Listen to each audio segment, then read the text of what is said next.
Bonjour et bienvenue sur l'Insoumission, la plateforme d'actualité multimédia de la France insoumise. Au cours des dernières semaines, des manifestations ont eu lieu aux États-Unis et partout dans le monde suite au meurtre d'un Afro-États-Unien, George Floyd, par un policier blanc. Après Trayvon Martin, Michael Brown, Eric Garner, Sandra Bland, Breonna Taylor, ce meurtre s'inscrit dans la continuité de violences institutionnelles qui ciblent en particulier les Afro-États-Uniens, mais aussi toutes les personnes racisées, c'est-à-dire victimes de racisme aux États-Unis. Suite à ce meurtre, le mouvement Black Lives Matter, lancé en 2013 par Patricia Cullors, Alexia Garza et Opal Tomati, trois femmes noires, a repris des couleurs et s'est élargi à des dizaines de villes, à un mouvement global contre ce racisme structurel. En France également, des mobilisations ont eu lieu en écho, en hommage à George Floyd et pour protester contre son meurtre, mais également pour protester contre le racisme qui a lieu aussi en France et les violences policières qui ont donné la mort notamment à Adama Traoré, à Lamine Dieng, à Ali Ziri, à des dizaines de personnes, notamment des personnes noires, arabes ou asiatiques, perçues comme telles et qui s'inscrivent en France également dans la perpétuation de comportements dans la police, mais aussi dans d'autres institutions qui vont discriminer, qui vont cibler certaines parties de la population en fonction de leur apparence, de leur couleur de peau, de leur religion réelle ou supposée. Le mouvement de la France insoumise et son groupe parlementaire est depuis le début de ce mouvement et de ces collectifs en soutien à cette lutte pour la justice et pour l'égalité des droits. Aux côtés des familles de victimes et des associations de défense des droits humains, nous demandons à ce que le gouvernement mette en œuvre des politiques publiques, des mesures très claires pour que la police soit véritablement au service de toute la population, pour que nous ayons une police véritablement républicaine. Plus largement, c'est aussi la question de la lutte et de politiques publiques qui doivent être menées pour lutter contre toutes les formes de racisme qui se perpétuent aujourd'hui dans la société. À cet effet, nous avons à l'Assemblée nationale déposé des dizaines d'amendements et plusieurs propositions de loi depuis le début de ce mandat pour commencer à essayer de déconstruire tous les processus qui perpétuent ces discriminations, ces violences, notamment dans la police, et pour atteindre et respecter et garantir l'idéal d'égalité des droits qui est au cœur de la devise républicaine. Ce sont des propositions qui s'inscrivent dans le programme de la France insoumise, l'avenir en commun, où nous avions déjà formulé, à partir des auditions que nous avions menées et du travail d'association, des propositions, une en particulier sur laquelle je voulais revenir,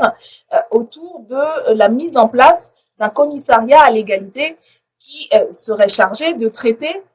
de répondre et d'accompagner toutes les personnes victimes de discrimination et de racisme, et qui aurait aussi les moyens en fait de enquêter et de sanctionner les pratiques discriminatoires dans les différentes institutions. Et donc ce sera un commissariat qui aurait des inspecteurs et des inspectrices de l'égalité sur le modèle des inspecteurs et inspectrices du travail, qui aurait des antennes au niveau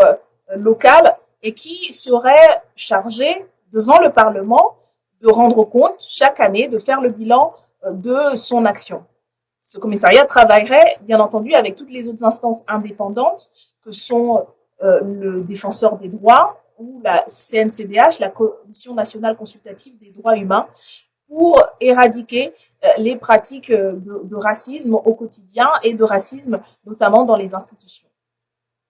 Autour de cette proposition et celle que nous avons formulée dans les différents livrets thématiques, nous avons produit un livret et continuons à travailler avec une équipe de membres du mouvement sur la question de la lutte pour l'égalité des droits et contre le racisme. Dans le livret sur les questions de justice, mais aussi les livrets sur les questions de police, sûreté et sécurité, nous avions également formulé des propositions précises, par exemple la mise en place d'une instance indépendante qui serait chargée à la place de ce qui est aujourd'hui l'inspection générale de la police et l'inspection générale de la gendarmerie, d'enquêter et de sanctionner de manière administrative les comportements racistes, violents de membres de ces différents corps. Il y a la nécessité aujourd'hui d'une instance indépendante parce que l'on peut être en ce domaine comme en d'autres juge et partie. Nous avons aussi formulé des propositions au niveau de la justice, parce qu'il y a besoin énormément de formation de l'ensemble des personnels, pas simplement de la justice, mais aussi de la police, de l'enseignement, de l'éducation nationale, mais en particulier sur la question de la justice, pour que les victimes aient un accès plus facile, plus direct, qu'elles soient accompagnées, qu'elles soient entendues dans de bonnes conditions. Il faut que tout le personnel de la justice soit mieux formé à ces questions. Et nous avons proposé notamment la mise en place d'un certain nombre de guichets spécialisés qui permettraient de traiter ces questions. Vous pouvez retrouver l'ensemble de ces propositions, bien entendu, sur le site de la France Insoumise, sur le site des livrets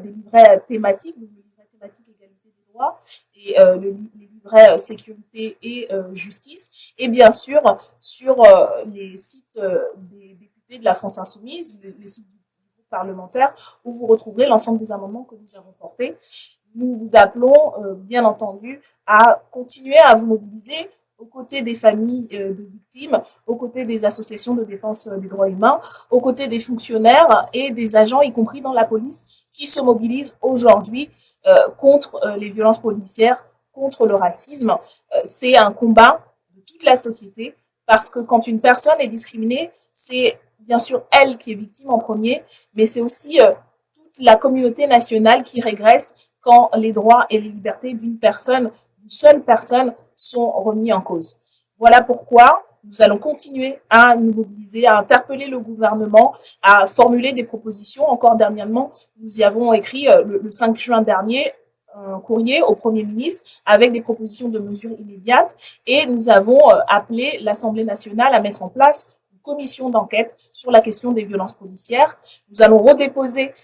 et remettre à l'ordre du jour, reproposer à l'ordre du jour de l'Assemblée nationale notre proposition de loi pour la mise en place d'un récépissé de contrôle d'identité qui a été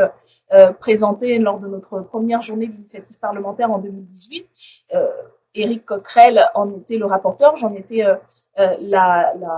chef de file pour le groupe. Nous avions aussi déposé une proposition de loi pour l'interdiction des techniques d'immobilisation létale, notamment le plaquage ventral et le pillage, qui ont causé la mort, par exemple, de Adama Traoré et de Lani Biang. Ce sont aussi des propositions de loi qui, étudiées à l'Assemblée, avaient été rejetées par la majorité macroniste, mais que nous allons remettre sur la table parce qu'il nous semble qu'il est important que l'Assemblée nationale se saisisse de ces questions et prenne ses responsabilités dans la lutte contre ces violences, les violences policières et les violences racistes. Voilà, nous vous retrouverons bien entendu, je l'espère, dans les prochaines mobilisations, tous les rendez-vous qui sont donnés pour lutter contre ces violences et pour s'organiser, pour permettre que enfin des mesures soient prises pour qu'elles n'aient plus lieu et que cette forme de racisme soit éradiquée. Merci et à bientôt dans la lutte et la mobilisation.